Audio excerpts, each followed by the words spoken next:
Hello, welcome to today's video. Today I'd like to share with you the books I read in April. This month I got through 4 books, which is the best I've done for a few months. I've been in quite a slump lately, but let's get straight into it. I spent most of the month rereading Crooked Kingdom. I wanted to reread it slowly and take it in, and I absolutely loved it. The second time around it was just even better somehow. I have so much love for this book. It definitely got a 5 out of 5 for me, which is an upgrade from what I rated it the first time I read it, which was 4 stars. It's definitely a 5 out of 5 for me. This series is one of my absolute favorites now. I've spoken about my love for this series on this channel at length, so I'm gonna keep it fairly short. I'm actually quite excited because I convinced one of my friends to read it and they're getting up to like the good bit and so that means I get to talk about it more, but this book is wonderful. I've spoken at length about my love of this book and these characters. I'm not going to get into spoilers, so I'll just say that there are so many quotes in this book that are just like ingrained in my mind and that make me kind of go a little bit feral. But yes, this book is wonderful. If you haven't read the Six of Crows duology, please do it. You won't regret it. Like, I don't know anyone who didn't like this series. Also, like, watch the Shadow and Bone TV show. It's not like a great adaptation, but it's a lot of fun, so. The only reason I got any reading done this month was because I decided to do a readathon right at the end. So I read this next book within a day during that readathon, and that is 16 Souls by Rosie Talbot? Talbot? I don't know how to pronounce names. I heard about this book on TikTok. I had followed the author on there for a while, and then the book came out and I bought it and left it on my shelf for months, but I did finally get to it. It was a lot of fun. It's definitely targeted at a bit of a younger audience than what I've been reading lately, but it was still really enjoyable. In terms of the vibe, I'd place it somewhere between City of Ghosts by V.E. Schwab and Cemetery Boys by Aidan Thomas. It was a lot of fun. There is so much diversity in this book. The main character is an amputee and gay, and the side characters are a range of sexualities, and it's just wonderful. I gave this book a 4 out of 5 stars. It was good.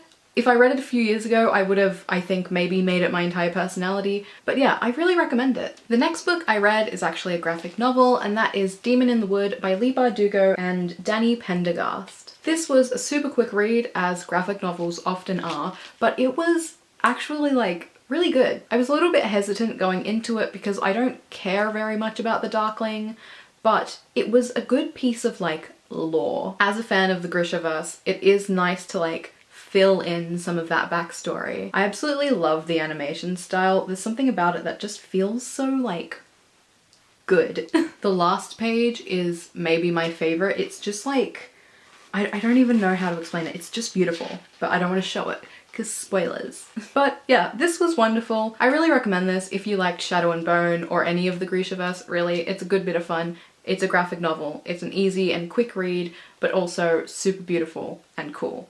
Yeah, I know how to describe things. I gave this, I think, a 4 out of 5. And lastly, yesterday actually, I finished my reread of Shadow and Bone, also by Leigh Bardugo. Again, I love the Grishaverse.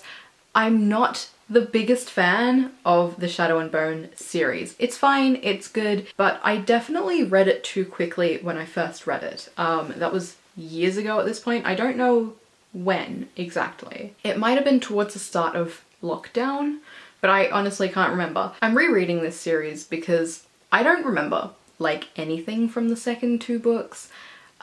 Which became very apparent when I was watching season 2 of the show. I was having these questions, realizing that like I should know the answers. I read the books and I just had absolutely no idea what was going on. So it's definitely time for a reread. I'm also really interested in reading the King of Scars duology, and it felt like I should probably reread Shadow and Bone before I do that, just to get reacquainted with the characters and the world.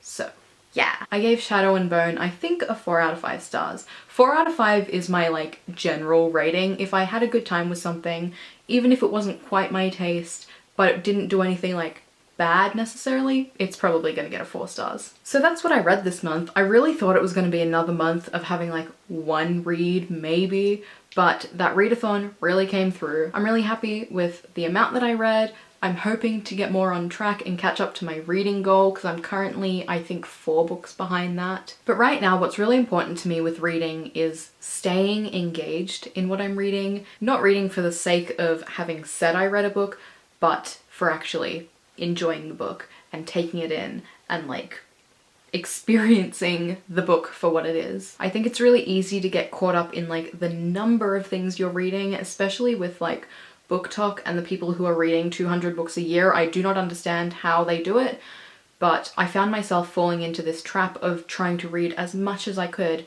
and not remembering any of it, hence not remembering anything that happened in the Shadow and Bone series. Genuinely, I remembered what happened to like the main character at the end of the book and had no idea how she got there. Spoilers, I guess, for Ruin and Rising really quickly, because I want to talk about this.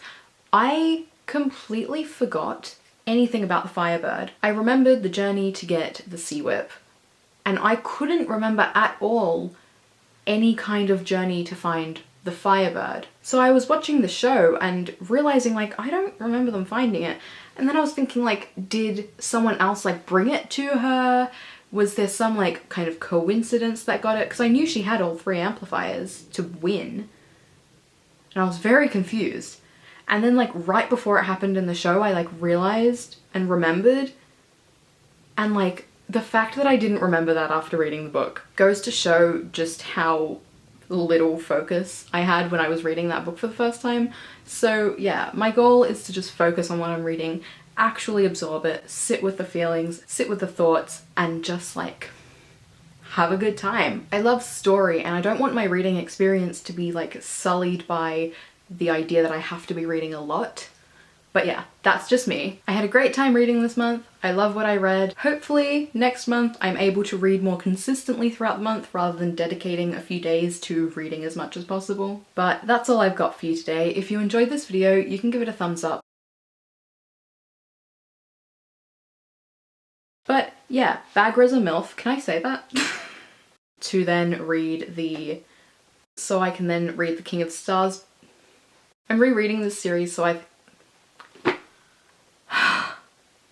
reword it, just say it differently.